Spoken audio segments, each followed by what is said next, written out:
not called Israel. Does this mean this wasn't the Yahuwahs? Yeah, I think that's right. I'm almost ready to talk about the Yahwist and Elohist. All right, let's go to. We were in. Did you notice that this passage is intrusive? By now you've heard me say that a lot. What do I mean by the passage is intrusive? Well, the Testament of Jacob obviously stands unto itself as its own composition, right? It is an originally independent composition, and why did it get placed just here? How did it happen to get placed where it was placed?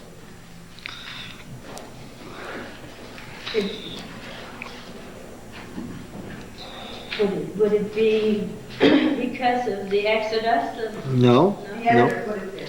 Why? That's my question. I know an editor put it there, but I want to know why. Why just here?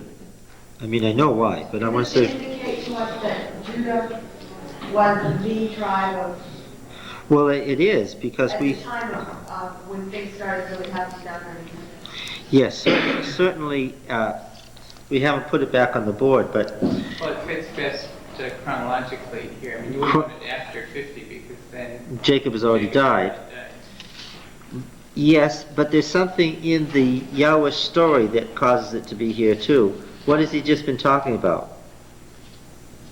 Joseph. The blessing. It was the blessing on Ephraim and Manasseh that caused this to be placed here. Well, yeah. And I have to believe that Moses had twins. There's no other explanation for this total fascination with and a constant theme of the twin children. Yes, the Testament of Jacob is surely a description of the tribal relationships that exist. Now, the tribes have already become tribes and already have a relationship to each other before the Exodus. Do you understand that? There's several hundred years of history here that the author is commenting on without being blatant about it before the Exodus begins.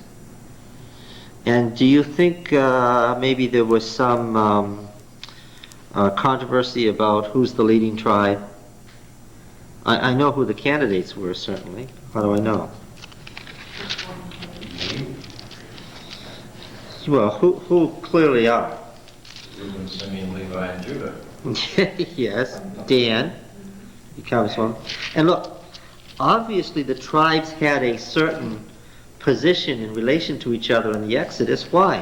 Where they camped down. Yes, because the camp, when God ordered the camp, he made some tribes the leading tribes and others the secondary and non-important tribes, right?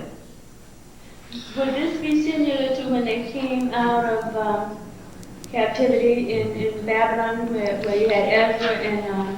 It was a great issue Yes. because they saw themselves as repeating the Exodus to enroll in genealogies by tribes. So it's Yes, the same. sure, it sure was. Yes, so the war camp and the setting in the war camp tells us that there was already a set of relationships by the time of the Exodus. And the Testament of Jacob tells us how they understood God's plan for the tribes and how it was fulfilled by the time of the Exodus. Because Judah is already the leading tribe. How do I know that? Its position is directly east of the sanctuary. It's already the leading tribe. So I'm saying to you that Moses didn't write Genesis 49, as brilliant a piece of poetry as it is. Why? I told you it's so archaic. It's but Moses wasn't from the tribe. yeah, but I think he would have faithfully recorded. Yeah, and in fact, his tribe was what? Levi, which is cursed in here, to be dispersed and scattered. He is writing a narrative, and into the narrative is inserted the Testament of Jacob at the point where the blessings come on Ephraim and Manasseh. So it makes sense why it's placed there, because you have to place it somewhere. But it's a pre-existent unit that's talking about the relationship of the tribes and how it comes to be. And clearly, the poem says that the tribes' relationship to each other is determined by God's foreknowledge, but also it fits with the theme of Genesis, because really, you know, I wouldn't be able to make much sense of the testament of Jacob if I had it cold. How can I figure out why Reuben isn't doing well and why Judah is doing well and so forth? How can I figure that out? Because the Yahwist has done what? He has supplied us with the stories that tell us what the testament of Jacob is about. And by doing that, he's given us an interpretation of it. Right? Yeah. And then at the end, though, he tells about how they lived in their own land. They were at first, after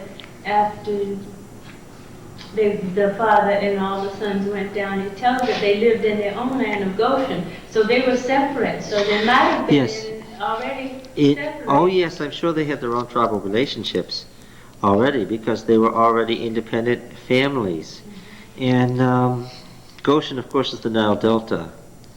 We're talking about Upper and Lower Egypt, and Egypt really here means Lower Egypt, and Egypt in the Exodus means Lower Egypt. It means the Nile Delta. There were two kingdoms. The pharaohs wore a double crown, and the double crown was of the Upper and Lower Egypt. The two lands. Egypt called itself the two lands, because the Nile Delta was just physically different from the Nile Valley. And the Egyptians recognized that as two different things. We'll talk about Egypt and the structure of Egypt physically and what made Egypt Egypt in a minute. But let's go back to 49 and just go back to the prose now, verse 28. All these are the 12 tribes of Israel. And you notice that Israel, he's gradually shifting Israel into a people. What is Genesis? From the creation of the world to the creation of Israel. Yeah. And this is what their father said to them as he blessed them, blessing each with the blessing suitable to him. Then he charged them and said to them, I am to be gathered to my people. Bury me with my fathers in the cave that is in the field of Ephron the Hittite, in the cave that is in the field at Machpelah, in the east of Mamre, in the land of Canaan, which Abraham bought with the field from Ephron the Hittite to possess as a burying place. There they buried Abraham and Sarah his wife. There they buried Isaac and Rebekah his wife, and there I buried Leah. The field and the cave that is in it were purchased from the Hittites.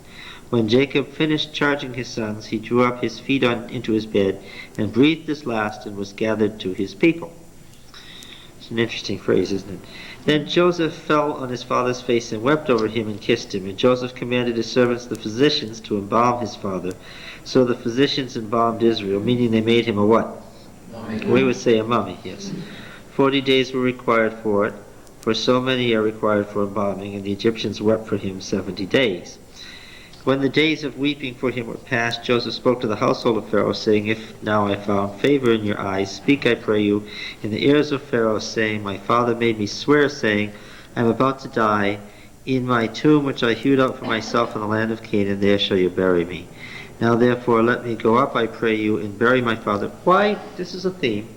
Why is it so eminently important that the patriarch be buried in the land? Possession. Because the land is his possession, which God has promised him forever. To be buried outside the land would be to disobey God's express command to them. Lose the blessing. And yes, on the children. And let me go up and I pray you and bury my father, then I'll return. And Pharaoh answered, Go up and bury your father, as he made you swear. So Joseph went up to bury his father, and with him went up all the servants of Pharaoh, the elders of his household, and all the elders of the land of Egypt, as well as all the household of Joseph and his brothers, his father's household. Only their children, their flocks, and their herds were left in the land of Goshen. And there went up with him both chariots and horsemen. It was a very great company. Again, what period are we doubtless in Egyptian history? The Hyksos period, and they are Semitic from probably, their embarkation point was probably Lebanon in their original invasion of Egypt, which was a massive sea invasion, we understand. And when they were driven out of Egypt after 200 years of rule, they settled the area that later became the Philistine area, the southern coastal plain. And they built the founding cities that became those great cities of the Philistines, the Philistine Pentapolis. And the structures that have been found there from that period are the same as those built in the Nile Delta at that time. So were they the adversaries of the Israelites later on when they were fighting the So they Philistines? knew they were. Later, yes. But at this time, of course, it makes perfect sense why Joseph is part of them. I don't think that the people would have perceived Joseph as anything but part of the ruling tribes that ruled Lower Egypt at the time. All right, It's and interesting though, that when you mentioned the Israelites and the Philistines, that there's a love-hate thing there. They do wind up as part of David's greater Israeli kingdom. where they stayed for the rest of their history. Right. So, Yes. I mean, there is that, They were competing for the land, and that 200-year competition was bitter and bloody. But when it was over, it was over. yeah. And then it wasn't an issue anymore. They'd become one people. And there went up with him both chariots and horsemen. It was great company when they came to the threshing floor of Atad, which is beyond the Jordan. Now, I've mentioned this a number of times. The author tells you where he is again and again. Maybe not consciously, but you have to keep stopping and noticing it. It's just little things. But what does it tell you? The Yahwist isn't some Hebrew from the time of David writing in David's court. He isn't. He can't be. Because he unconsciously gives himself away that what? Is he in Palestine? No. No. He's constantly telling you where things are in Palestine as if what? Yeah. He's not there. In fact, Palestine is where? Well, he's saying on the other side of Jordan, it sounds like he must be east of it. Yeah, that's right, yes. For him, the trade routes to the east of the Jordan and the Sinai area are where he is. He's not on the West Bank. Okay. So isn't Moses then? or- No, I'm saying it is because the Yahwist is usually, we're at the point where we have to talk about who is the Yahwist, who is the Elohist. The Yahwist is usually interpreted as it was originally by the old liberal scholarship of Germany in the 19th century, as a writer from the court of David or thereafter, idealizing the history of the patriarchs. And that none of this was true from the creation story right down to Jacob and Joseph. It's all a figment of his imagination. Well, of course, that's 19th century liberalism, and like a lot of other things, it was based on theory separate from fact. Now we know that, of course, historically, while we can't tie any of the patriarchs to any particular event, the kings in Genesis 14 did exist. We have their names. We can tie Abraham to about 1980 BC. We can construct a chronology. And the chronology of the Deuteronomic historians who wrote Kings was correct. Now, the thing is that if you go to the old documentary hypothesis of the Yahwist, Elohist, the priestly writer, and the Deuteronomist, JEPD, as producing the first 5 books of the Bible, you entirely discount Moses because you have to. The first of them is the Yahwist, and he's the 10th and 9th century BC.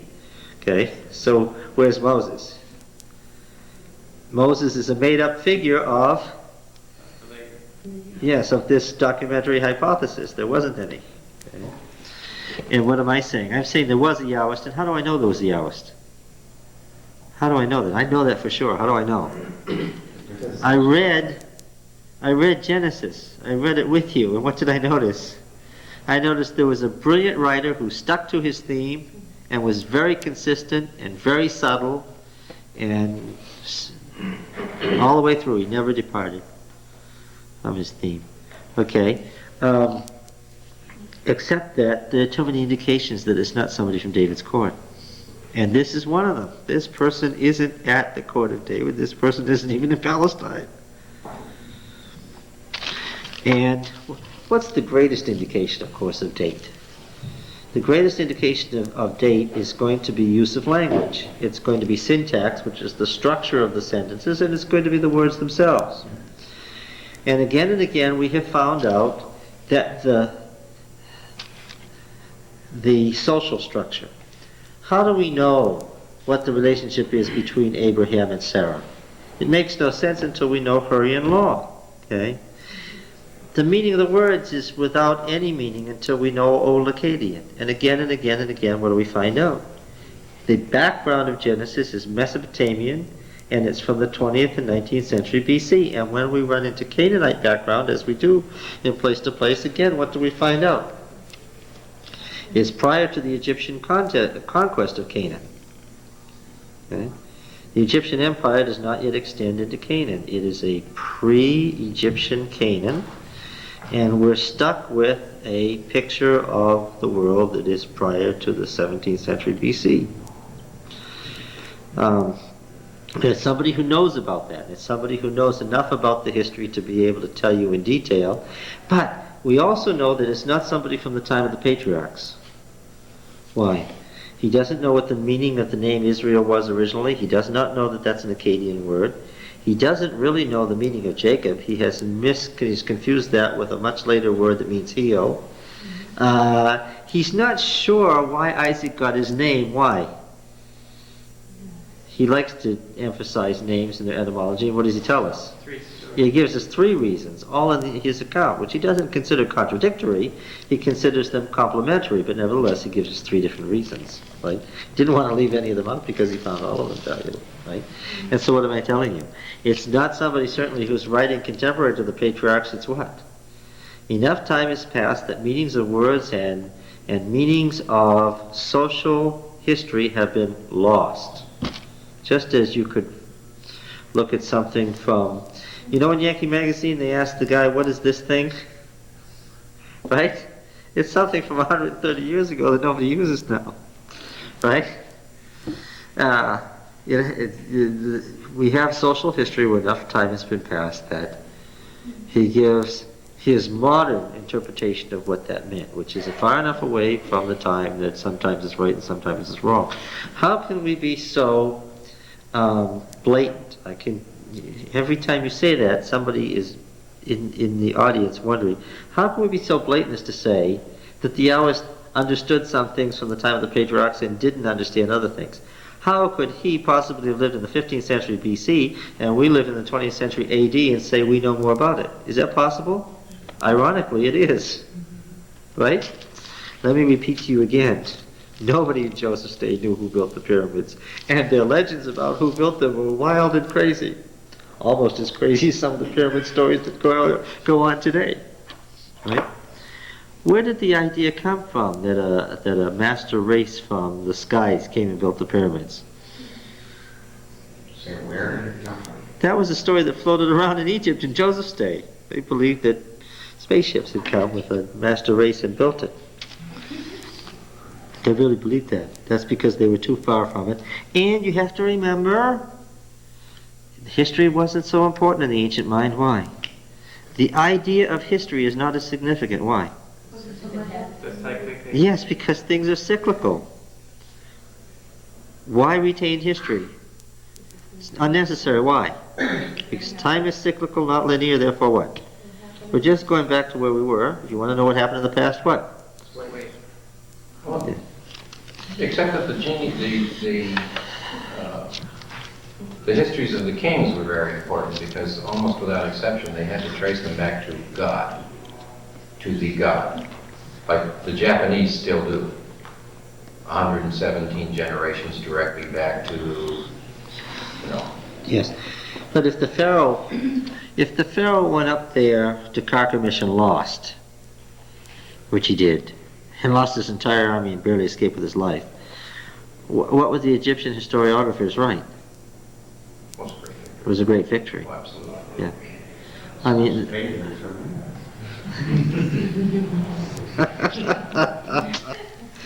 you leave Uncle Saddam out of this. His life is utter humiliation. Do you remember my telling you that he was trying to get out of a war just before the war? That he was desperate not to have a war? Have you seen Pierre Salinger's book? This poor man was doing everything he could think of to get out of a war, letting King Hussein be his spokesman to say, I'm sorry, I'll leave. But he didn't want to say that in public, of course, because that would have been certain death. But, unfortunately, having already offended the world state, what had already been decided? It had been decided it was time to teach Uncle Saddam a lesson, and therefore what? He was about to have a war even though what? He didn't want one, but he got one.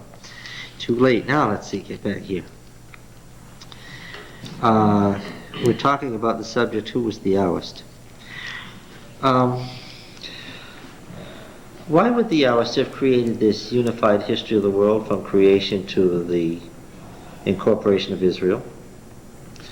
And why codify the story of the patriarchs and bring order to it and create this first, the original historiography?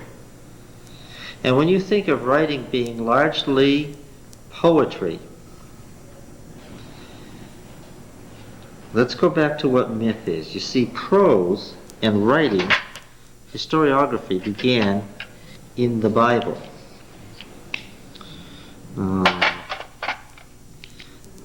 Yes. What is myth?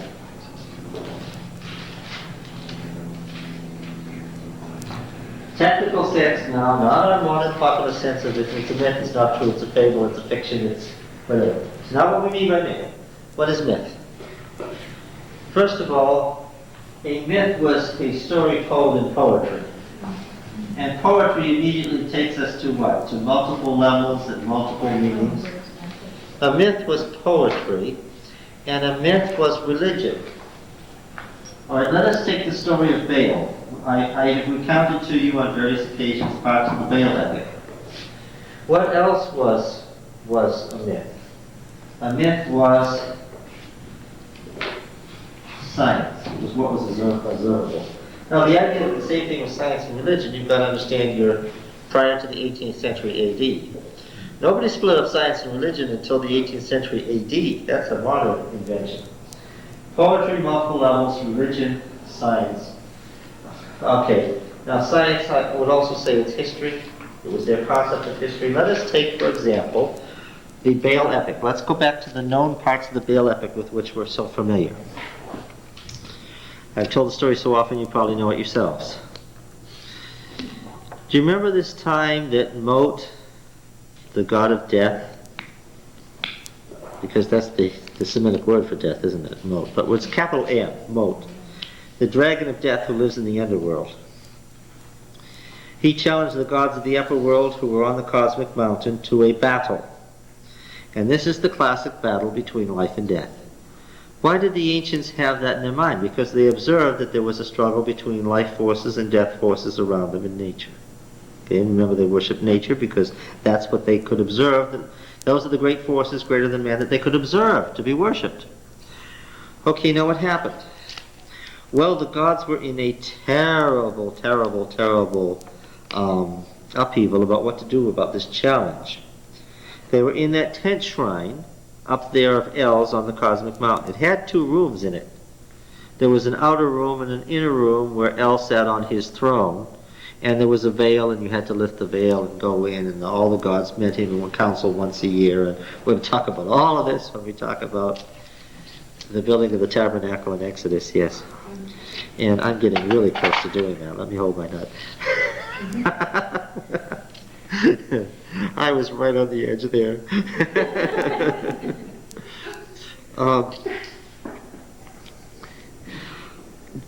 Now, do you remember that Baal was one of the younger gods? And he was the son of El? And El, of course, is the formal name for the high god, the last of the olden gods, El, God, the father god. And he was chairing this meeting because you've seen in many cases that there's a heavenly council. We see it lots of places in the Old Testament, right? It's a heavenly council, and God is consulting the other gods about what to do, right? And Baal volunteered himself to go fight with Mot, right? Now, Baal was the god of fertility. He was the god of, specifically, of water, of rain, of the spring and fall rains, right? And this rain, this water was linked to what other ideas in their mind? Water always means fertility and means life because they noticed. This is science. They noticed. We're back to where we were. If you plant two seeds and you put water on one and not on the other, what happens? The one that gets water grows. So you know there's life power in the water. Also the reason for worshiping the sun. Plant two seeds and give it water. Have one in the sun and the other not, and what? One deprived of sunlight will not live, and so there's power, life-giving power in the sun. Makes sense why they worship these things. Okay? So, water, semen, seed, life, right? Baal, male fertility symbol. Right, so how did Baal do? He took his great strong sword, it says in the Baal epic, his double-edged sword, and he went off to fight Mo. Remember? How'd he do?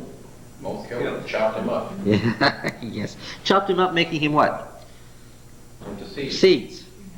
Yes. And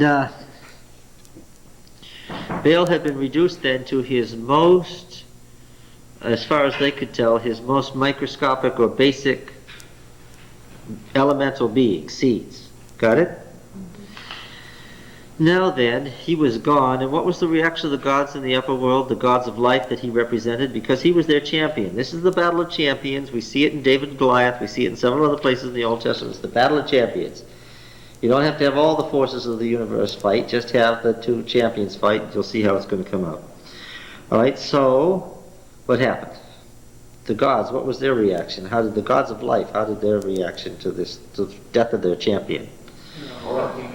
They were weeping. Yes, they had their heads down on their knees with the water, the tears running down their legs.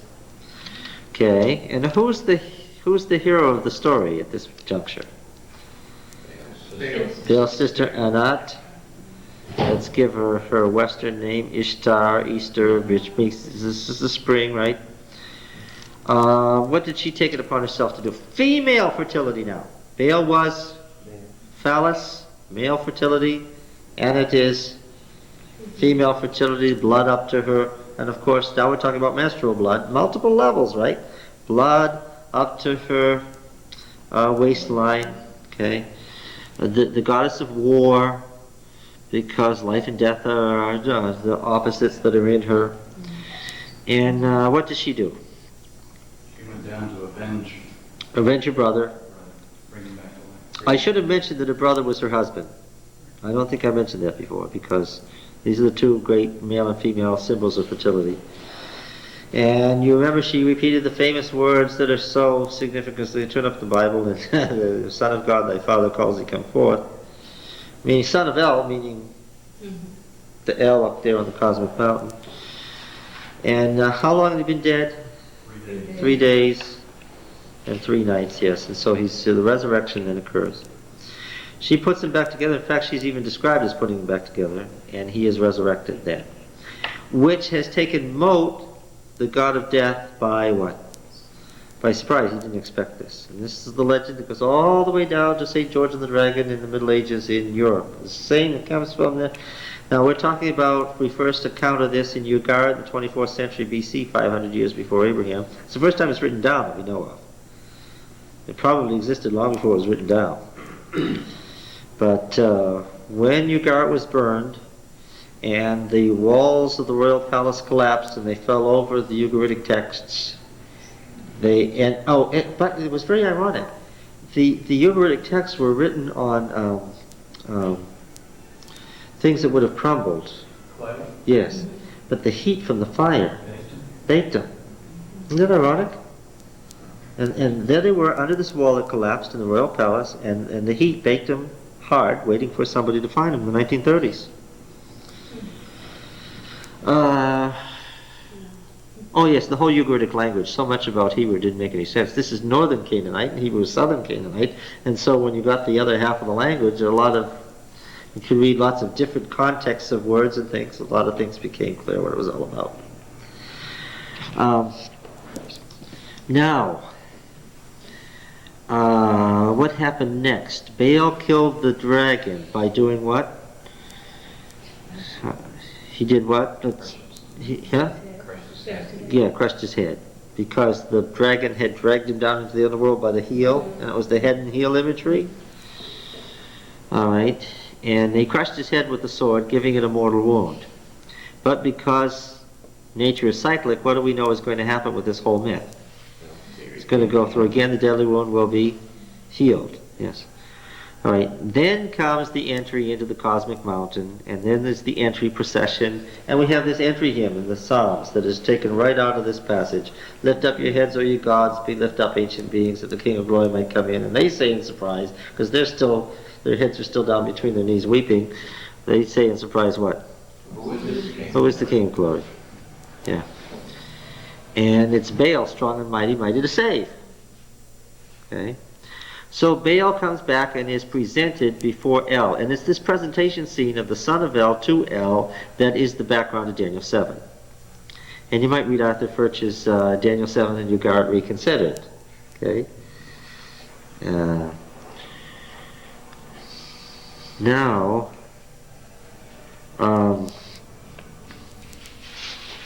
what does Baal ask for? This is very telling, and this would have explained the whole question that Desmond Ford raised. This would have solved the whole question. It would have just been very simple to handle. What did Baal ask for?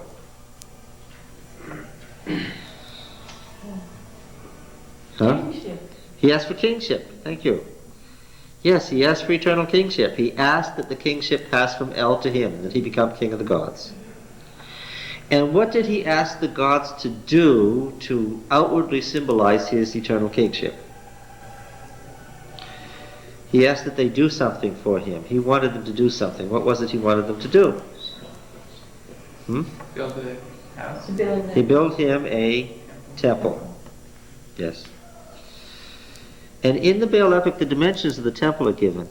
And the thing that struck me was when they found a Baal temple in Ugarit.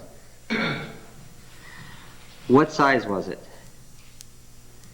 It was the size to the micrometer that the gods built for Baal in the cosmic mountain. Which means the folks in Ugarit perceived themselves as building what? The cosmic. As building the cosmic temple. And so where were they? They were they in this headland jutting out into the Mediterranean on the northern Lebanese coast, or were they on the cosmic mountain? Oh, Well, that's here is there. Now is then. Okay. Now then, it says in the myth that they left a big square opening, and it's the very words that are used for the opening of the window in the ark. In the top. What did they leave the opening for? Rain. For the rain to come in, because the coming of the rain was the symbol that Baal was alive again. Okay? Because all of this is really about nature. This is science. When you know that the rains have stopped, and the seeds dry up, and there's no more grass, and the animals start to die, and people start to die, what season is it? It's the season when Baal has fought the dragon and lost. Right? Baal is dead. It was the season of mourning. We see this in the eastern Fertile Crescent in the weeping for Tammuz that shows up in Ezekiel. Dumuzi, the ancient king who became a god where they wept for him, he was the eastern form of Baal. Right, you understand it's the same myth. They just give different names as you move around from place to place in the ancient Near East. The same name. Most Westerners think these myths were created in Greece. If you ask the average educated person who's been given a liberal education, where did this myth of the dragon come from? They'd say what? Greek Yeah, mythology. the Greeks. That's Greek mythology. They'd give you the Greek names, right? And you think, well, that's okay. It's just 20 centuries too late. The Westerners think that their culture began with Greece. Okay. So this is really science. How did they know that Baal fought the dragon and lost? Look around you, man. How did they know that Baal was resurrected? Because what? All of a sudden, what came? Rain. The rains came. And what did you know? Time for rejoicing, because what? Baal has returned to the heavenly temple. Baal has been resurrected. Baal's on the throne. You had the great annual festival in the temple of Baal, worshiping him for his resurrection and his rule over the world. Now the story of Elijah on Mount Carmel makes sense. Oh yes, because who's supposed to bring the rain? All of Israel was worshiping. Was worshiping. They had adopted the Phoenician religion. They were reading the Baal epic. Who was supposed to bring the rain? Baal was. Elijah saying, "Well, maybe he's asleep, or maybe this time he took a long journey." The epic doesn't say anything about that, right? This man was really being. Now talk about obnoxious. That was really obnoxious. Yes, and he took the last of the water and what? Poured. Yes, okay. That was really obnoxious. No rain. Yeah, he's asleep. He's asleep. Okay. So if you think that Baal really is the one who brings the rain and is the life-giving force in nature, let's see. And that's why they cut themselves. The blood, life, on and on and on and on. Right. Now, make sure you understand that a myth, it was written in poetry, and they chose words that had these multiple meanings. Meanings of what was observable in nature, meanings that also had religious connotations, meanings that had to do with their ritual, what they actually reenacted this ritual, because man entering into... See, man was in the middle. Here's the gods of life and here's the gods of death, and man was stuck where? In the middle. So man collectively, going through the mythic ritual and reenacting it, the human race was doing what? Was putting the weight of its life force on which side? On the side of the gods of life. And it was very important then that you reenact that ritual, because if you didn't, what? You might screw up, and for this period at least, you go through the crisis and you miss it at the crucial point, and what happens? Death. Yeah. It's not going to happen this year. We're all going to be dead. China is Middle Earth. Yeah, oh yeah, that's the idea. Each of these cosmic mountains was the center of the world. Okay. So, in a myth, you can never get beyond reenacting the same thing, because, first of all, it's based on science. You need to understand that when you're reading the Baal epic or any other ancient myth, you're reading what scientifically was observable. You couldn't say it wasn't true. Why? It was true. Any fool would see that. Yes. And those who studied astronomy, those who studied botany, those who studied any of the sciences were the priests who could tell you what? In detail that this was so. Right? And they could predict the coming of the rains based on the cycle of nature and say, well, it should be in so many days, Baal should be back. And it happened. I mean, you couldn't say it wasn't going to happen. It happened. All right. So it was not based on our concept of what myth is, which means fiction. No. It was observable, it was religion, and it was science. And why poetry? Because poetry was the vehicle you had to use for this kind of thing, because you're operating on multiple levels. Are you describing the ritual that we go through? Yes. Do you mean what the gods did? Yes. Do you mean what nature does in the natural forces? Yes. So what are you choosing? You're choosing words that have intensity of meaning. What did I tell you before about poetry? Poetry is an intensity of meaning in an economy of words. And you use certain devices of sound and rhyme and internal rhyme and multiple meanings and homonyms and all of those things to achieve that intensity of meaning. Right? Okay. Now then, up to this point, all the great literature had been written as poetry. Why? Because up to this point, all the great literature was what? Yes, and it was mythic. It was mythic. And because the Baal epic is great literature. Because you get this very rich poetry, and the religion, and the science, and the ritual, it's all there. If you can figure out the multiple meanings of the words, you can figure out the ritual, and you can recreate it, and you can figure out the scientific data of the ancient world. It's all there. So, the great minds in Egypt, in Mesopotamia, and in Palestine, in the middle of the Fertile Crescent, had devoted themselves to myth, to science, to religion. Okay? That's what it was. Yes? And when somebody talks about Job as a mythical character, they're talking right down the middle. That's right, that's correct. Job is a mythic character. Sure he is. The righteous man cursed without cause, right? He's the great archetypal symbol. Yeah, he's a mythic figure. All right. Yeah, but not mythic in the way that we traditionally. Precisely. Oh, yes, you can't. No. He's not a figment of someone's imagination. No. The modern meaning of myth is a completely pop. This is ancient myth. Yes. And when we describe this kind of structure, we call it mythopoetic. Now you see why, right? Because how is it expressed? It has to be expressed in poetry.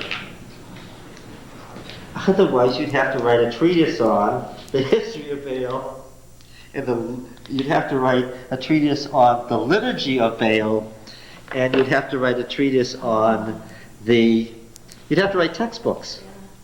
One about religion, one about science, one about, and then you'd have to do literary studies, and you'd have to take it all apart and explain all the implications and so forth. And you'd have textbooks, like you'd have an organic chemistry textbook. Okay? Now, Genesis has created something that never existed before. Because one of the things I notice about Genesis is that the poetry keeps bubbling to the surface, but it isn't poetry. Right? It's not myth either. Are science and religion one? Oh, yes. But first of all, we noticed right from the beginning that it has a different concept of time and space, right? And as soon as you say that you are not bound by linear action, that yes, things do occur in cycles, but you're not stuck with that. Why? The thing about Baal was doomed to reenact his own life and death over and over again forever. Why? Look around, that's the cycle of nature. Was there anything Baal could do about it? Was there anything that El, the father of the gods, could do about it? No, because he had himself evolved by the forces of nature. Because remember what I've said many times, all the ancient religions were what? Based on evolution. Were based on evolution. They all, when they begin describing, you go to Egypt and you read the Memphite theology. Okay? You go to Mesopotamia and you read the Enuma Elish. And what do you discover? That in the beginning, what happened? The forces of nature began to evolve. That's what they tell you.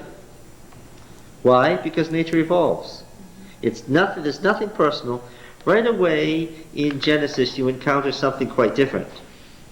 You suddenly encounter a God, Yahweh, who what? Unlike Baal is what? In control. Outside of those forces. He makes the forces, and he may unmake them and make them again at will. Right?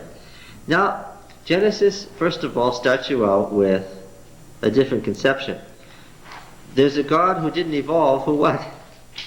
Who puts everything into motion. Okay? And when he's called upon to explain himself, what's his answer? I am. I am. You're what? I am whatever you choose to be. I do what I do. I act as I act. I am what I am. Okay. So right away, Genesis started you off in something that's really, really revolutionary. And what about the forces of nature? Do they always act consistently with themselves? No, why? Because the laws of nature aren't laws in Genesis. What are they? The reflections of Yahweh's thinking at the moment. And what? The gods in the ancient world were doomed to think the same things and act the same way all the time. But Yahweh says what? You know, I've thought it over and what? I'm sorry I ever did this, and I think what? I think I'm going to do something different now. The very idea is just incredible. If you had such a God as that would upset the order of the universe. You'd never know what was coming. Everything would be dependent on what? God. On what Yahweh was thinking and deciding to do. right? Suddenly, you would be taking everything out of the order of nature and you'd be placing it at the whim of, or you might say will, of this God. Okay? Now, something else. As soon as you don't make nature's cyclical reaction automatic, and it might be cyclical and it might not, it might be linear and he might do a new thing because he says, I'm going to do a new thing that I haven't done before, then what? Then you can't rely on ritual. Why? Because the old ritual might not work for the new situation. It's subject to change. Time becomes linear. Right? New things happen in Genesis. First this happens, then something else happens that didn't happen before. And I noticed that while we use words in very poetic, intense meanings in his prose, right? He can tell you a world of things in one sentence. And he ate. Remember that study? And he ate? When he said and he ate and everything changed, right? Or how about the one we just encountered, and Jacob heard of it, right? Right? The whole world changes when that, and that's all he needs to say, because he knows what he's doing. Now, you've got prose though. It's very poetic, but you've got prose. Prose doesn't give you all those internal meanings, right? Prose might extend the story at length. It might tell you this and then return to that and then might take you down another trail. The prose writer goes wherever he wants to and examines as many things as he chooses to, right? Genesis is our first extended prose. It's a new thing in literature. It's a new thing in the world. There was nothing like it prior to it. Yeah. It may be my ignorance of timing in terms of when the Bible was written and how far along into civilization from the beginning of time it was. But you're talking about something, all of a sudden this is something new that, we've all gone along with mythical Baal, that everything is predictable, et cetera, but this is new. But my concept from 4 years old is that this is like the beginning of time. Mm-hmm. Well, Genesis describes the beginning of time, but Genesis describes the beginning of time as recent or what? The primeval history. Genesis 1 to 11. How does it treat it? It's a long eons ago. Yes. Well, what do we know about it? Of course, we don't know a great deal prior to the development of writing in 3100 BC. Okay, and if we get Abraham in 1900 BC, that's 1200 years of writing have already passed. If we go to Moses in the 15th century, 1600 years of writing is already in the past. Great empires have risen and fallen, right? The empire of Sumer and the Sumerian Empire, the first great world empire, had already collapsed to the Akkadian Empire. A whole world war had already been fought, right? So we're looking at this after a long time has passed, somebody is actually writing things down. And so when you're talking about this being something new, you're talking about it being something new at the time that it was written down. At the time that it was written. Not at the time that these things are occurring, that they're writing about. Well, he's looking at a different way of seeing things that they mentioned. He mentions the same things but in a different way. He mentions the sea monsters in Genesis 1. But he looks at it as just a creature that God made. It's nothing. There isn't any great independent power of evil down there. It's just he made it. He made the great sea monsters. Just says so. Okay. But the way that it's written down is different than anybody had ever written it before. And the way it was written in this prose form reflects the theology. Okay, that's the point. But it's what I guess I'm getting at. It was not written when it happened. Oh no. It happened. Oh Being no. written, you're referring to the writing of it. The writing of it is already so far removed that, look, he's even removed far enough from the patriarchs that he misunderstands things that the patriarchs did, much less the primeval history. So when you're taught this discussion that you're having, you're discussing the literature. Yes. You're really not discussing content in any way. No, I'm discussing content in the sense that what he says about the origin of the world and its primeval history, though he draws on known, like the Sumerian king lists. He clearly is drawing on them. He uses the same names in Genesis 10. While he's drawing on known literature, he's putting it together in a different way, and sometimes his comments are directly opposed to prior statements saying, no, that isn't what happened, this is what happened. Where he's historiography, where he's simply saying, that's not what happened. And in those places, unless you know what they already had said prior to him, you don't know why this statement is made in Genesis. Yes? What kind of bearing does this have on recent discussions regarding the inspirations of life? Well, see, what I said to Walter Ray in the town hall was, if you take the position that using, quoting, extended quotes from non-inspired material means you're not inspired, you will do away with the Bible. And that's where he ultimately personally ended up. Because you can't take that position about inspiration without saying the Bible isn't inspired. It just, no, it's a disaster. I understand how a conservative mind could think that that's what it must be, that inspiration equals originality, but it just doesn't work. That phrase here about in discussions about demythologizing the Bible. No, see, yes, I've heard of that, but the Bible doesn't need to be demythologized. This, Rudolf Bultmann and all his kin, German theologians, European theologians generally seem to be disconnected from history. Mm-hmm. They create their theories independent of the facts, and then they want to fit the facts into their theories. Mm-hmm. The Bible did what? When the Bible said, lift up your heads, O ye gates, instead of ye gods, what had it done? What had it done? It had changed. It had, well, use your term. It had demythologized. It had taken out the gods and put some gates that had to be opened up so the king could come in. Okay? That's what demythologizing is. When the Bible wanted to quote the ancient texts, did it say that there was a chaos monster? No, it says, well, if there's sea monsters, yes, but what? But God made them. It's not like there's some independent gods. See, you can't demythologize what has already been demythologized. The Bible demythologized the literature it used. Good question. Okay. But Now, that's not what's meant by demythology. No. Today. And this goes back to our modern concept of myth. That's what they're talking about. They want to take the fiction out of the Bible. Yeah. But that's based on their assumption that the Bible is fiction. The 19th century. Yes, when you deal with liberal theology from 19th century Germany, first of all, you have to understand you're talking about a very, very philosophical, abstract set of conceptions, and also let us keep remembering. When did Petrie first go to Palestine and dig in the first Palestinian tell? What year was that? 1919, after the First World War.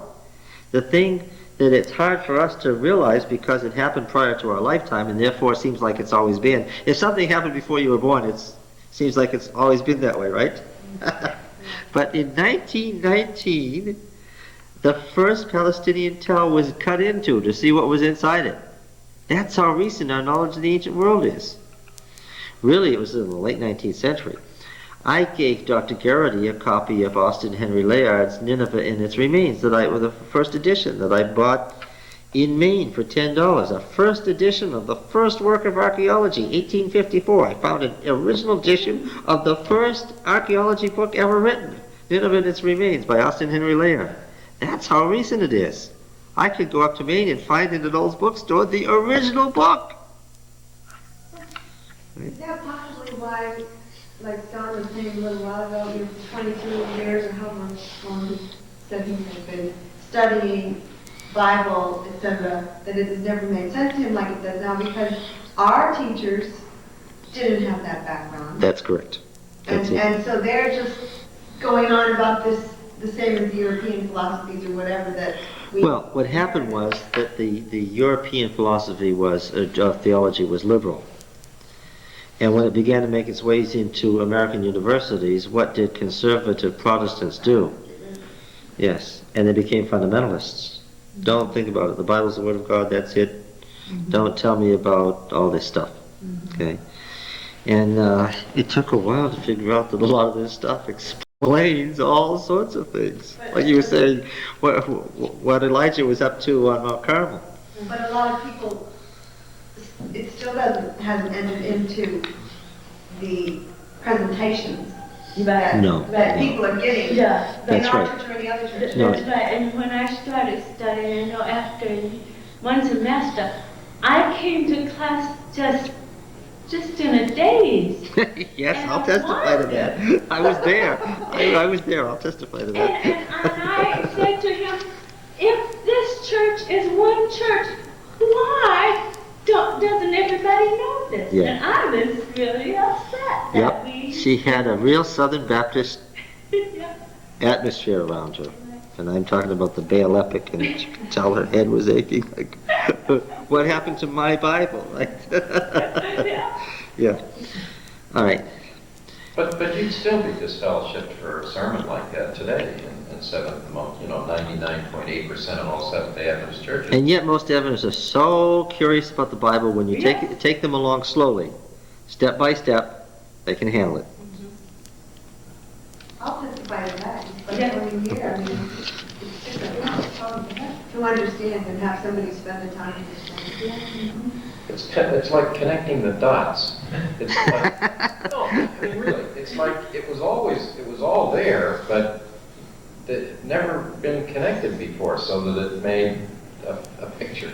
We know the story, but we don't understand the story. Yeah, well, Elijah on Mount Carmel, I mean, that's one of those favorite stories of mine. That's great, the picture, the image of Elijah running down the mountain afterwards in this ferocious storm. Yeah. Absolutely ferocious storm. I mean, this was like the storms we had in Hawaii while we were there last month. This was something totally out of the ordinary for Palestine. This was a mythic storm. Yeah, that's right. Well, now that whole story makes sense. Even the proportions of that rainstorm were deliberate. I mean, this was a really about as clear a message from God as you could get. Yeah, here you guys, and then all of a sudden you don't just have rain. I mean, you have rain. Yeah.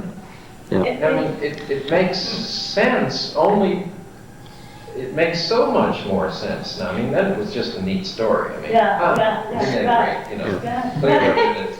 Poor old stupid Elijah then goes off. And you don't have Hey, any other that rainstorm like that except when they're worshiping the Phoenician Baal.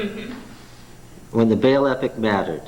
When who makes the rain and how much rain you get mattered. And then you got this story of the drought and the rainstorm.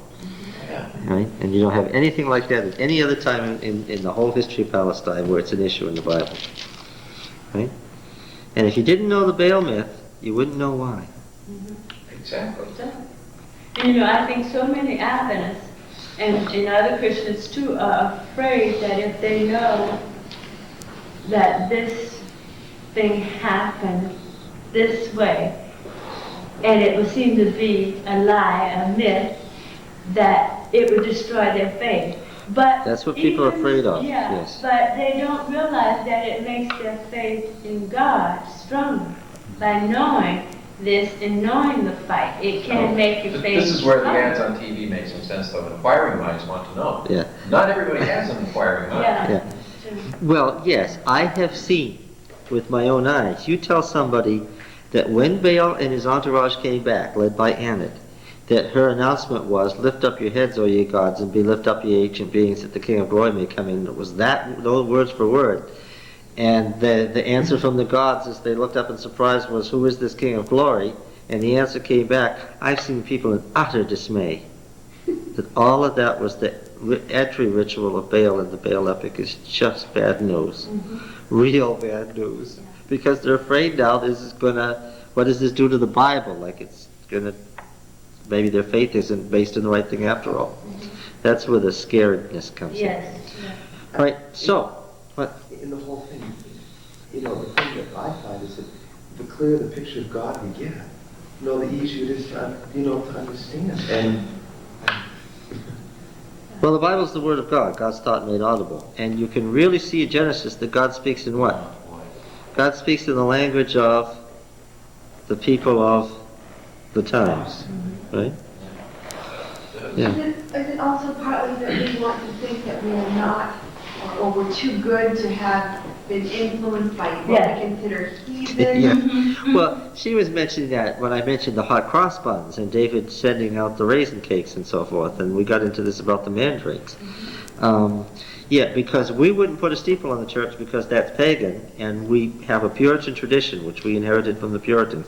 All the Anabaptists did. All the Anabaptist religions were Puritan, and when you're a Puritan, it's you want to go toward that fundamentalist view that the Bible's the Word of God and was totally separate from the pagan world. And then when you get all of this, you say, "Oh no!"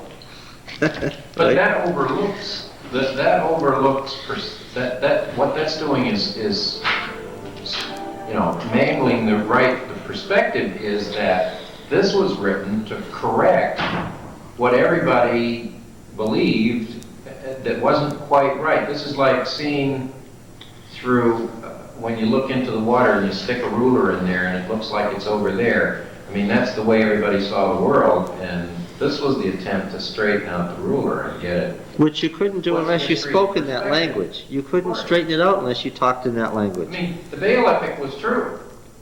Most of it was, That yes. That was Most, a view of it was the plan of salvation with that the... was a mythic view of what had gone before. Yeah. But it had been distorted and, wrinkled and mangled until Moses had to straighten things out again by saying, no, that's not quite the way it happened.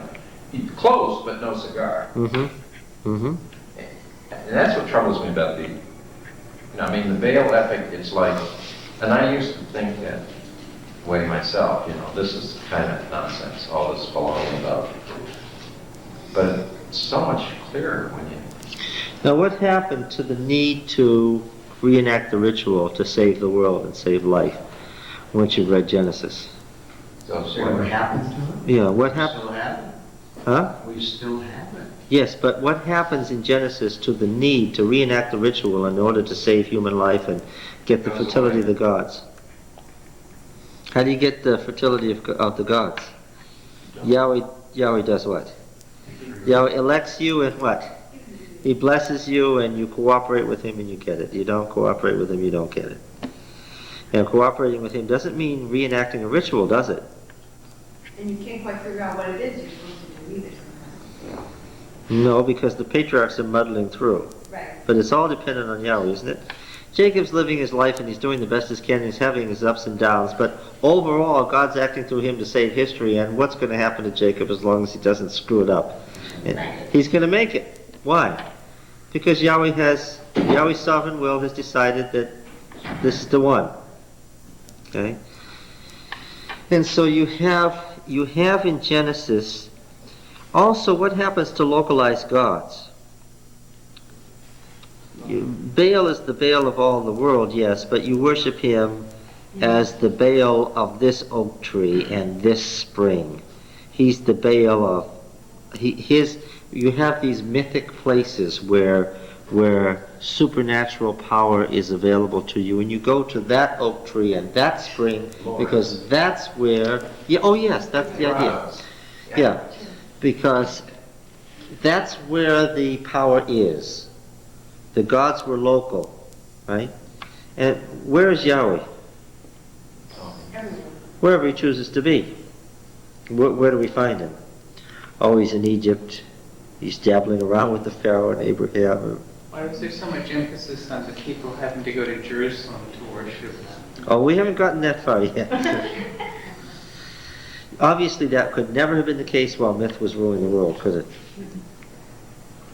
Now, where else is Yahweh? Well, he's going to screw up Uncle Laban. He's over there in Mesopotamia, and he's all over Canaan, here, there, and everywhere. And the writer does an interesting thing too. You often get a horizontal perspective of how the person sees it, and the people relating to each other on this perspective. But what else do you do? He does a fun thing with point of view. Sometimes point of view is on the earthly plane, horizontal, but what else? Frequently he gives you Yahweh's view. He puts you up here and makes you Yahweh, and what? And you look down on the person, and what? And you laugh. Because what? because the person's life, and he deliberately uses the irony and the humor, you laugh because the person's life is so what? Is so pitiful in comparison to what you're trying to accomplish. And he does this deliberately. He frequently makes you stand in the place of God and exercise what? Judgment. He makes you exercise judgment on human life and say what? That isn't right. Okay? Pretty And- often, though, he also reminds you that what your judgment might have been is not what his judgment ultimately The is. author is very subtle about that. The people keep making judgments that seem to be the right thing and what? But that's not what Yahweh wanted, and as time goes by, you find out what? You might have thought X, but what? Yeah, it's really Y, and you see how Yahweh's judgment was the right one. Okay? And so, what has the author done? The author has created a religion. Do you understand that? Genesis is the masterwork of what? Of a new ancient religion. What's the name of the religion? Yeah. Yahwism. And it would be perfectly appropriate, since the God of the patriarchs was El. But the author is telling you that this El was really what? Tells you again and again. This El was really what? Was really Yahweh. He has created an epic. What's an epic? You know what an epic is. Like the American epic, it's the great history of a people raised to mythic levels. He has replaced the old myth with an epic based on history. Yes. Wouldn't we say that the true Yahwism religion or whatever had really been preserved from Adam, at least in oral tradition, and maybe this would just be the first writing down of it? Well, they didn't seem to know him as Yahweh. Or And Abraham sure didn't seem to know much about what he was like or what he wanted. so does that mean, like, I mean, one would have thought that at least Adam, having taught God, would, know a lot about the true religion, and that he would have passed it on to his children. It is a given of the Yahwist religion that Yahweh comes to be known when? That Yahweh as Yahweh comes to be known when? Oh, at the burning bush. Yes, at the Exodus. That's a given. And this is the founding work of the new religion. Straightening out their concepts in general, saying this is what the new religion is about. And it's a sweeping and thoroughgoing change in concept and ideas. Yeah? I'm just thinking, he starts out as Yahweh, though. He starts out in the garden as Yahweh, and he's lost. He's lost. Oh yeah, he's Yahweh Elohim. He's Yahweh, the person of God, who is Yahweh, the infinite What God. he spends the rest of Genesis rebuilding for everybody. That he was never gone. Yeah. Misunderstood, worshipped as El, all sorts of things, but what? Was always Yahweh, but not known as Yahweh. See, this is how, Yeah. Yeah. So, oh yes, he's not saying that this new religion of Yahwism is a worship of a new God or a new perception, but what? This is the worship of what? The Creator God who was always Yahweh and just now is, forget about it. yes, identifying himself again. Would that lead someone to believe that he was seemingly inactive during that time? No, that's one of the things that they had a question. We got a new God now. We have a new God. But he's saying what? We don't have a new God. What? This is the Yahweh Elohim who created the universe. This is the one who's always been active, who made the world and unmade the world, made it again, and who never wasn't active in human history, but has, through his own grace and for his own purposes, revealed himself to Israel as Yahweh again. Okay? So to lead us to believe that if we are fortunate and end up to get to know the real story from the beginning of time, there's this big gap of time that nobody wrote down of all the things that he might have been doing between when he was seemingly lost and when they started writing again here. Well, if you followed all the way through, as far as the Yahwist is concerned, he has told you about Yahweh's action through every generation from what? From creation to now. Yeah. Now, this book really did change the world, didn't it? Can you imagine a culture that didn't know about the Garden of Eden? Or a culture that didn't have the flood story? Which is pretty much universal anyway. Or how in the Christian religion could we relate without the story of Abraham? Right? Cain and Abel, Jacob and Esau. It is a real epic that these are archetypes that was the writing good? Did he do a good job? Oh yes, we say the Holy Spirit inspired it. The Holy Spirit only can work with what he has to work with, right? If he'd had to work with a dummy, it wouldn't have come out so well, right? Why have these stories lasted for the 35 centuries? Not just because they're historically accurate, but what? Because they were told well. They were told in the right way. They could have been told in a different way that would have been hopelessly boring. Right? I'm glad he chose to let all the meaning lie between the lines.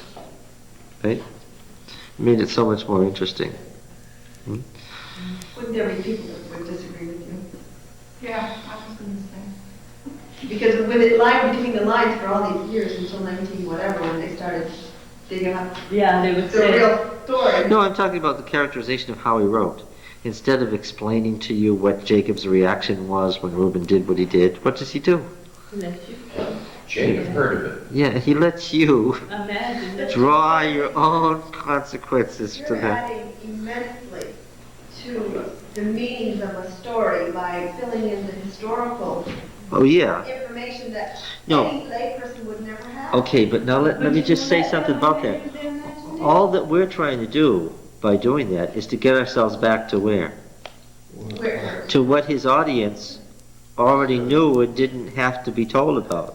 But Right? it's been lost for so long. That's right, and it's been recovered in this century, or much of it has been recovered. We're in the same position that Israel was in when Moses wrote this book. That's the point. We can read it pretty much, although there are some places where it's still a puzzle as to, obviously there was a meaning there that's lost to us, but we can pretty much read it as its first readers read it and catch it as he intended it to be caught, which somebody even 100 years ago couldn't have done.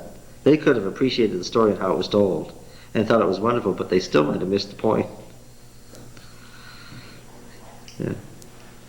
Now, how much did Moses take from the stories that were passed on, which I think is what you had said, these stories were handed down. Where did he get them if the Israelites didn't already know them? He has a corpus of literature, obviously, because he has different meanings for how Isaac got his name. Okay? He's got 12 tribes to work with, all of whom have a story going back to the patriarchs, right? And he's got a story, in fact, he's got a couple of stories about the flood, right? So, yes, he already has a tradition. And what does a tradition mean? Anything that's passed down for more than one generation, right? That's the technical meaning. It has nothing to do with if it's true or not. Well, because we're Adventists, we think of tradition, we think of Catholicism, and suddenly means something like that. Okay, he's got a tradition to work with, and out of that mass, what does he make? You see, he has created a connected piece of literature. Why? Because he's still following his theme in chapter 50 that he started out with in chapter 2. Right? He knows so much more that it almost has to be somebody like Moses when you stop and think about it, because he's a person who knows more than... He knows things that wouldn't have been known in David's day. He knows things... He knows way too much about Old Akkadian, for one Yeah, thing. well, not only that, and Egyptian, from the Egyptian libraries, obviously there's no other place in the ancient world where that stuff was preserved. Yes. I mean, all these stories were in those old pharaonic libraries, and it's only someone like he who would have had the access and the education and training. That's what I wanted to say. That's what I wanted to say. While the Holy Spirit works with whatever he has, I'm thinking of Ellen White, while the Holy Spirit works with whatever he has, nevertheless, what did the Holy Spirit have here? The Holy Spirit had here, yes, an educated person who knew literature and knew how to handle literature, knew what to say and not to say to get a story across so people would remember it and understand it and never forget it. Right? Yeah. That's the reason why he put Moses where he did in the basket in the Nile, so that he would get this education. Yes, I think that Moses is the Yahwist. That's obvious. The Yahwist existed. Now, who was the Elohist? Well, the Elohist is afraid that Yahweh is too personal. Right? The Elohist is scared that people are getting the impression that Yahweh is just a local, personal God. Now, when did that happen? Because that clearly wasn't the Yahwist's intention. When did that happen, that people might begin to think that Yahweh was just a local God? The division of the Israel and probably the northern kingdom. Well, we know that the Elohist is centered in a particular place. First of all, the Elohist is going to be, because he's using the old name of God in the Canaanite pantheon, it's after the time of the Canaanites. It's after the time when using Elohim doesn't mean anything pagan. Okay? He's no longer writing at a time when Elohim means anything but the divine being. Okay? And in fact, he's trying to enlarge the concept of Yahweh so that you don't think that Yahweh is a local God. And we can find out where, as we read the Elohist stories, he's writing from, because he's connected to a particular place in Palestine. And he gives himself away because he tells us that. What place is he connected to? Bethel. Bethel. Now, of course, there were the calves of Bethel, right? And it was the great temple of the northern kingdom. Now, after the Bethel temple became pagan, where did the good folks go? Jerusalem. When did that happen? When did they hide themselves off to Jerusalem with their... The time of the Assyrian. As Jeroboam II's kingdom was collapsing and becoming pagan, Hezekiah's kingdom quadrupled in size. How do we know that? They dug up the ancient city. It grew by 400%. Jerusalem got big. Why they had to dig that conduit down. Yes, that's why he had to get water in, because he had a city now. He didn't have a little citadel, he had a big city to protect. And certainly the collapse of the northern kingdom made the southern kingdom big. That's why Judah became important. It wasn't important until Israel fell, but when Israel fell, Judah was important. Why? All the folks who saw which way the wind was blowing and understood the prophecies and knew what Amos had meant, what did they do? They left and went south and said, this is it. We're going to cast our lot with the house of David, and that's it. And they took with them, as they left their temples, their writings and their traditions. And the Bethel temple, you remember the sanctuary had been taken to Bethel? The Bethel temple was the oldest temple in Palestine after the Exodus. Yes. And they took with them the traditions about creation and about some of these stories. And an Elohist editor from the Bethel tradition has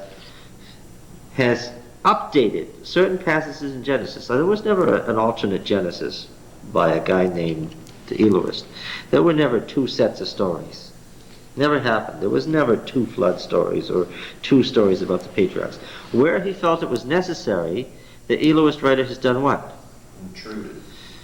Well, yes, we'd say intruded because we thought the Yahwist was doing just fine as he was. But where he felt it was necessary because of the situation in his own time, he added, altered, edited, or commented on. Now this was at a time when sacred writings were still fluid, and when a leader of the people, a religious leader, could do what? Couldn't do this now. Could take Moses' writing and... Now, he did this so that the people would understand at that in his time. Just like we have updated the Bible. I'll tell you how we've updated the Bible in our time. We've added Ellen White, who doesn't insert her writings into Genesis 49 and add 10 verses. What does she do? She writes a book about this that says this is the meaning that is spiritually significant and what the Holy Spirit has told me is important about this for our time. But in the time that the Elohist lived, you didn't write a separate commentary, you did what?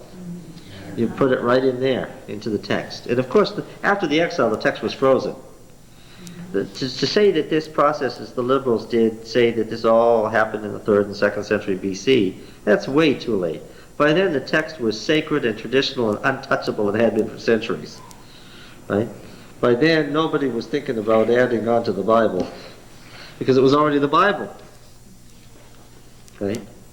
When the Elohist lived, it wasn't the Bible yet. It was still the living, inspired writings that made the religion what it was. Okay. I think the Elohist was worried about maintaining the ritual. I know that for sure. I know he was worried about the Sabbath. Why? Because I read Genesis 1. What does it culminate in? It culminates in the blessing on the world through the Sabbath. Yeah. Yeah, I know that that there was a time when that was in danger of being lost. And I know it wasn't in danger of being lost at the time the Taoist wrote. Why? It wasn't a big deal. He didn't make a big deal of it. Okay. So, are there any questions on Genesis? It's been a long way since in the beginning. Remember that verse in the beginning? No, Jacob was taken up and buried. And then the brothers had another confrontation. Yes. Maybe that Joseph will hate us and pay us back for all the evil which we did him. They sent a message, forgive, I pray you, the transgression. Why is this reconciliation of Israel possible? Did you hear the question? Why is this reconciliation of Israel essential here at the end? Because it's the united people that's going into slavery. Yeah, that's right. Because he's preparing us now as he comes to the conclusion here. Joseph dying in the end of that generation at 110 years and being also mummified. The mummification of the patriarchs was what? A sign that they were to go back to, they may have ended up in Egypt, but you get a strong sense as you finish Genesis that what? He's going back. This isn't, The end of the story. no, this isn't the place, because we already know all the way through Genesis that the promised land is where Israel must be, and what is that? That's in Canaan. Therefore, Genesis ends as it must with what? See, if Genesis ended and they all lived happily ever after, if it tied it all up and there was nothing more to say, that wouldn't be right. Right? Genesis has got to presume that as we come to the end, we're coming to what? To the beginning. Because that's the way he does it, isn't it? Yeah. So, the question is... Oh, yes, that's right. What you're saying is right, Arthur. He makes time linear and what? And cyclical. He never departs from either. That's one of the most amazing things about it. He sticks with his cyclical and he sticks with his linear. Yeah, we can do new things and also what? Same thing. Yeah, that's right. It's a great work. Right? Genesis is definitely the masterwork of the Bible. It's better written, I'm sorry to say this, it's better written than Ezekiel. It's far better than Revelation. Oh, Revelation is fun, but it's as a literary work, it's just better. It's better than Daniel. Because Isaiah is a compendium, you can't really compare, it's like comparing the Psalms to Genesis. You can't, it's a collection. Isaiah is a collection. There are passages in Isaiah that are as good as, but as far as a connected book, there isn't a better one in the Bible. And before, when I was a child, I read it. It was just the stories. It was a chronological story. And but you see, it's a great grown writer, writing on multiple levels, can do that to you. Because what? Anybody who's been around children knows that you can tell the flood story and what? And that's going to stick in that child's memory. Right? The story of Noah and his ark is never going to go away. And that's what a great writer can do. And also, let me tell you about all the complicated stuff I put in there, right? Remember when we went through the 10 panels and our heads were swimming, the 10 panels of the flood? Yeah. All right, so next time the Exodus. You want to read? Oh, yes, the Exodus, once we talk about temple theology, that we'll really have fun then. Oh, really? Temple theology. What are you talking? All right, next time?